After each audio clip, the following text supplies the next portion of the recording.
রাজশাহী-৩ আসনে বিএনপির ধানের শীষ প্রতীকে নবনির্বাচিত সংসদ সদস্য অ্যাডভোকেট শফিকুল হক মিলন শুক্রবার সকাল থেকে এলাকায় ঘুরে সাধারণ মানুষ ও দলীয় নেতাকর্মীদের ফুলের ভালোবাসায় সিক্ত হন।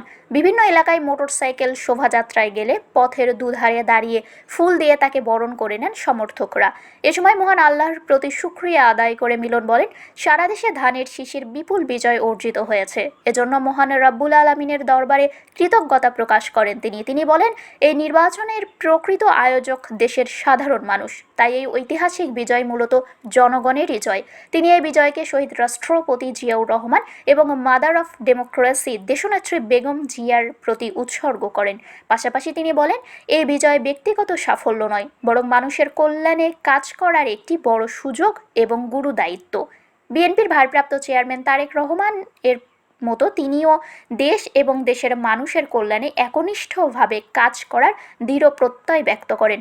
অবহেলিত ও পিছিয়ে পড়া জনগোষ্ঠীর উন্নয়ন এবং তাদের অধিকার রক্ষায় ন্যায় ও নিষ্ঠার সঙ্গে দায়িত্ব পালনের অঙ্গীকার করেন তিনি।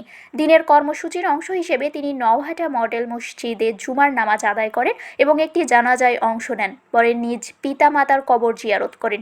এ সময় স্থানীয় নেতাকর্মীরা তার সঙ্গে উপস্থিত ছিলেন। উল্লেখ্য, বৃহস্পতিবার অনুষ্ঠিত ত্রয়োদশ জাতীয় সংসদ নির্বাচনে রাজশাহী-৩ আসনে বিএনপির প্রার্থী শফিকুল হক মিলন ১,৭৬,৩১৮ ভোট পেয়ে নির্বাচিত হন। তার নিকটতম প্রতিদ্বন্দ্বী জামায়াতের প্রার্থী আবুল কালাম আজাদ দাঁড়িপাল্লা প্রতীকে পেয়েছেন ১,৩৭,৯২৭ ভোট। আমরা সর্বপ্রথম মহান রাব্বুল পাক আলামিনের দরবারে শুকরিয়া আদায় করি যে আল্লাহ তাআলা আমাদেরকে এই একটা দীর্ঘ পথ পরিক্রমায় আমাদেরকে আজকে সারা বাংলাদেশের মানুষ ধানের শীষে ভোট দিয়ে ধানের শীষের বিজয়কে নিশ্চিত করিয়েছেন সেই জন্য। আর এটা আসলে আমি শুরু থেকেই বলছিলাম যে এই নির্বাচনের আয়োজক ছিল দেশের জনগণ, সুতরাং বিজয়টা তো অবশ্যই জনগণেরই বিজয় হয়েছে। আর আমরা এই বিজয় তো আমাদের আসলে সেই বিজয় না, এটা কাজ করার জন্য।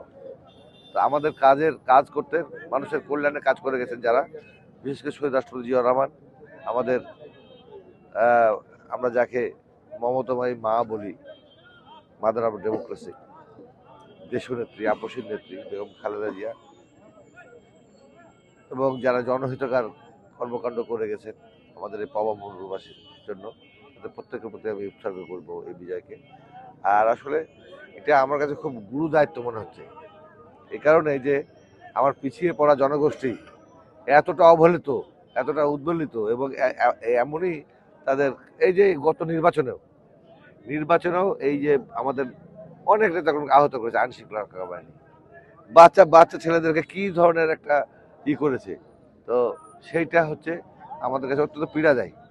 আমি মনে করবো যে কোনো একটা পক্ষ অবলম্বন না করে আইন শৃঙ্খলা রক্ষা বাহিনী যদি নির্বাচনের বিশেষ করে কেশরহাটে একটা করতো, সুন্দরভাবে করতো, আরও ভালো হতো। যাই হোক, তারপরেও সব কিছু মিলিয়ে আল্লাহর কাছে আমরা শুকরিয়া আদায় করি। আর আমি কাজ করতে চাই দেশের জন্য, দেশের মানুষের জন্য কাজ, যেমন আমাদের নেতা তারেক রহমান করতে চান, আমরাও ঠিক কাজ করতে চাই। আমি আল্লাহ তাআলার কাছে এটুকুই বলবো যে ন্যায় ও নিষ্ঠার সঙ্গে যেন আমাদের কোনো দায়িত্ব যেগুলো আছে সেগুলো আমরা পালন করতে পারি। এইটুকুই আজকে আমাদের বক্তব্য। শারমিন শিমু, বরেন্দ্র টেলিভিশন।